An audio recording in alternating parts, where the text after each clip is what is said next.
Назад сме во отвореното студио 1, со мене колегата Дејан Андоновиќ. Деки, добар ден. Добар ден. Анализираме најпрво регионот, она што ни е блиску, некако се чини не се смируваат тензиите во Албанија. Овој пат како најнова информација се во Скадар е запалено училиште со изборен материјал. Се чини како полека наближува датумот за локалните избори, односно 30 јуни, така некако во континуитет трае, односно па и се зголемува напнатоста. Па да објасниме од прилика дека се работи за настојување на владата предводена од Еди Рама по секоја цена да ги одржи тие редовни локални избори закажани за 30 јуни, наспроти противењето на опозицијата, поддржана од претседателот Илир Мета, тие избори да се одложат. Кај потсетам, претседателот Илир Мета, како резултат на повеќе неделните жестоки и масовни протести на опозицијата, предводени од лидерот на Демократската партија Луизен Баша, но и неговата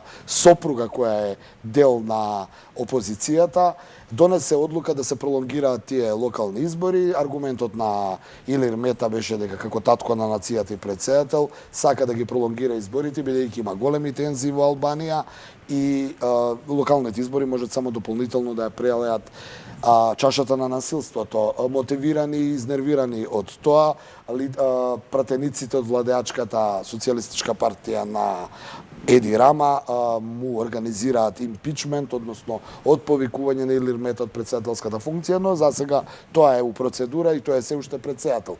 Имаше една жестока, кога сме кај Мета, го споменавме, жестока изјава, ако може така да се каже, во однос дека ако треба ќе извади и војска на улиците. Токму така, тој рече дека доколку власта се обиде да и покрај неговата одлука ги одржи тие локални избори на 30 јуни, не се исклучува можноста да се изради и албанската војска на улиците на албанските градови, но јас тука ќе се оградам, бидејќи тоа го видовме само како тврдење на албански медиуми, но не и негова изјава. Но она што дополнително денес ги подигна тензиите е изјавата на премиерот Еди Рама, кој охрабрен од одлуката на Советот на министрите на Европската Унија, кои рекоа дека Албанија па и нашата држава во октомври може да се надеваат на некаков датум. Тој излезе победнички и рече дека време е веќе да се заврши Валканата офанзива која се води против албанската држава и ги повика граѓаните на албанските граѓани сепак на 31 јуни да излезат на локалните избори и да си го дадат своето право на глас. Токму поради тоа и овој инцидент денеска со запалувањето на гласачките ливчиња, гласачките кутии, но и неговиот предстој во Лондон исто така беше дочекан со огромни протести. Според агенциските информации, неколку стотици граѓани организирани од опозицијата, од Демократската партија на Албанија на Луизен Баша, протестираа пред хотелот каде што се наоѓа Еди Рама, кој засега, повторно ќе кажам, не одстапува од својата намера да го следи уставот и по секоја цена на 30 јуни да ги одржи тие избори. Тој денеска ги повика повторно гласачите, што ајде ќе бидеме онака народски, ќе речеме да не сме им у кожа сега на албанските граѓани, не знаат дали да го послушаат својот претседател или својот премиер. Да, за да преминеме на следната тема, исто така кога сме веќе кај албанците, она што е интересно дека и администрацијата на Трамп изјави, односно најави дека им остануваат тие вонредни мерки кон Западен Балкан, да речеме.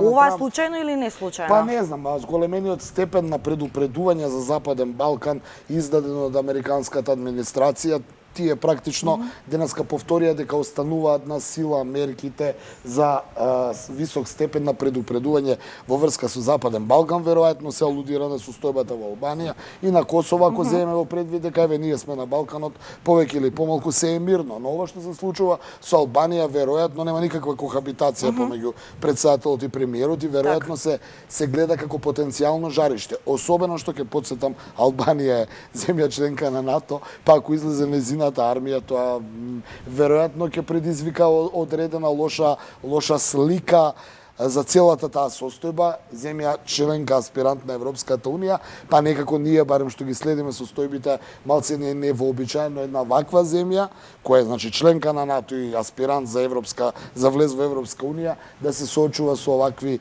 би рекол, недоразбирање политички внатре, што е подига тензијата, па дури американската администрација, културно, дипломатски, убаво завиткано, но сепак степенот на предупредување од ризици на Западниот Балкан го смета дека може да дојде до нешто. Трамп ја објави и официјално, нели, кандидатурата за уште еден председателски мандат, синоќа пред своите приврзаници на митингот на Флорида.